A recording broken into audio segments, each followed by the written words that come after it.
Padma Bhushan Ratan naval Tata. Tata എന്ന പേര് നമുക്ക് ഒരു കൊച്ചു കുഞ്ഞിനെയും പഠിപ്പിക്കേണ്ട ആവശ്യമില്ല.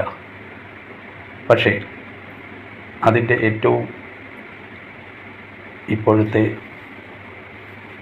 അവസാനത്തെ കണ്ണിയായി നിൽക്കുന്ന, അതായത് ടാറ്റ ഗ്രൂപ്പിൻ്റെ വിട പറഞ്ഞ ശ്രീ രത്തൻ ടാറ്റയുടെ വിശേഷണങ്ങൾ ഇതിലൊന്നും ഒതുങ്ങുന്നതല്ല. കാരണം അദ്ദേഹം നമുക്ക് വേണ്ടി ചെയ്തത്, പ്രത്യേകിച്ച് ഭാരതത്തിലെ ജനങ്ങൾക്ക് വേണ്ടി, ഭാരതീയർക്ക് വേണ്ടി ചെയ്തത് ഒട്ടേറെ വലിയ കാര്യങ്ങളാണ്. ഒരു ലെജൻഡറി ഇൻഡസ്ട്രിയലിസ്റ്റ് എന്നതിലുപരി അദ്ദേഹം ഒരു മനുഷ്യസ്നേഹി ആയിരുന്നു, രാജ്യസ്നേഹി കൂടിയായിരുന്നു.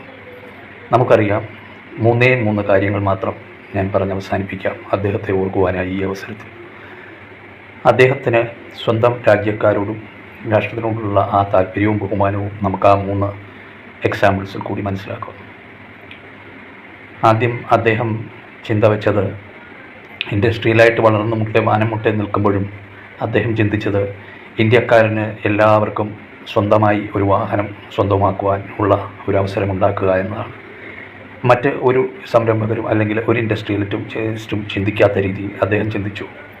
ഒരു ഓട്ടോറിക്ഷയ്ക്ക് തുല്യമായ വിലയുള്ള 1 ലക്ഷം രൂപയുടെ ഒരു കാർ അത് സ്വന്തം വീട്ടിൽ സ്വന്തമായി ഉപയോഗിക്കാൻ കിട്ടുക എന്ന് എത്ര സന്തോഷം അല്ലേ? അത് അദ്ദേഹം സാധ്യമാക്കി തന്നു നമുക്ക്. അതിൻ്റെ മറ്റു കാര്യങ്ങൾ ഒന്നും നമ്മൾ അന്വേഷിക്കേണ്ടതില്ല. കാരണം അത് ഡിസൈൻ ചെയ്യാനും അങ്ങനെ ഒരു ചിന്ത മനസ്സിൽ വരാനും അദ്ദേഹത്തിന് തോന്നിയതിന്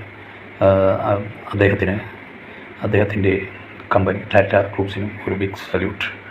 പിന്നെ രണ്ടാമത്തെ വ്യക്തമായ എക്സാമ്പിൾ എന്ന് പറയുമ്പോൾ, ടാറ്റ ഗ്രൂപ്പ് ടേക്ക് ഓവർ ചെയ്ത എയർ ഇന്ത്യ എന്ന പബ്ലിക് ലിമിറ്റഡ് കമ്പനി, അല്ലെങ്കിൽ പൊതുമേഖലാ സ്ഥാപനമായിരുന്ന എയർ ഇന്ത്യ, നഷ്ടത്തിലേക്ക് കൂപ്പുകുത്തിക്കൊണ്ടിരുന്ന ആ പൊതുമേഖലാ സ്ഥാപനത്തെ, എയർ ഇന്ത്യയെ രക്ഷപ്പെടുത്തുവാനായി നമ്മുടെ സർക്കാർ തന്നെ അദ്ദേഹവുമായി കൂടിയാലോചിച്ചപ്പോൾ അദ്ദേഹം മറിച്ചൊരു അഭിപ്രായം പറയാതെ അവരുടെ എയർ ഇന്ത്യയുടെ മുഴുവൻ ആസ്തികളും വാങ്ങി എയർ ഇന്ത്യ ടേക്ക് ഓവർ ചെയ്ത് വളരെ ഭംഗിയായി ഇപ്പോൾ ലാഭത്തിൽ എയർ ഇന്ത്യ എന്ന കമ്പനി ഓടുന്നു.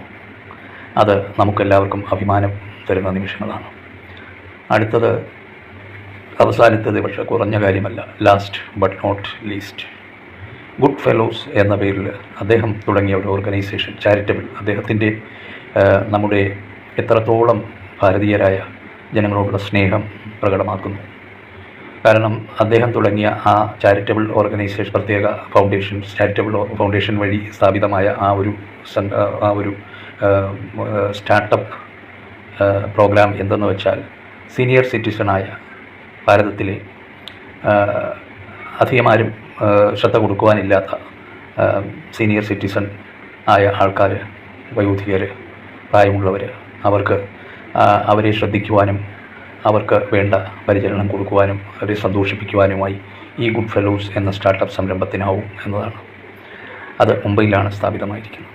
ഇങ്ങനെ വളരെ വളരെ മെച്ചപ്പെട്ട സേവനം, അതായത് ഒരു സർവീസ് എന്ന് പറയുമ്പോൾ അത് എത്രയും മികച്ചതാക്കാമോ അത്രയും മികച്ചതാക്കണം എന്ന് ചിന്തിക്കുന്ന ആൾക്കാർ ഇന്ന് നമുക്ക് വളരെ കുറവാണ്. അപ്പം അദ്ദേഹത്തിന് എന്നേക്കുമായി വിട. ഓർമ്മകൾ, അദ്ദേഹം ഇവിടെ ബാക്കി വെച്ചിട്ട് പോയ സ്വപ്നങ്ങൾ വീണ്ടും സാക്ഷാത്കരിക്കപ്പെടട്ടെ. ടാറ്റ ഗ്രൂപ്പ്സിന് ആശംസകൾ, പ്രണാമം.